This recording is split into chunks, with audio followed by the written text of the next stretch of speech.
আসসালামু আলাইকুম, সবাই কেমন আছেন? আশা করছি সবাই ভালো আছেন। তো আজকে আমি রান্না করতেছি মাছ ভাজি। তো পেঁয়াজে মাছ ভাজিটি করব, এজন্য সুন্দর করে পেঁয়াজগুলো ভাজি করে নিচ্ছি।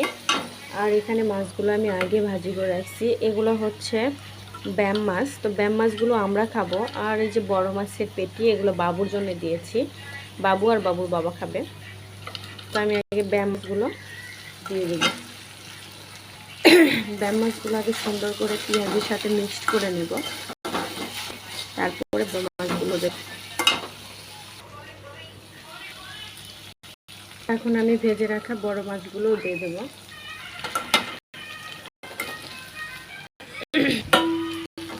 সুন্দর করে পেঁয়াজের সাথে মিক্স করে নেব। এইভাবে কে কে পেঁয়াজ দিয়ে মাছের ভাজি খান অবশ্যই কমেন্টে জানাবেন। সবাই ভালো থাকবেন। আল্লাহ হাফেজ।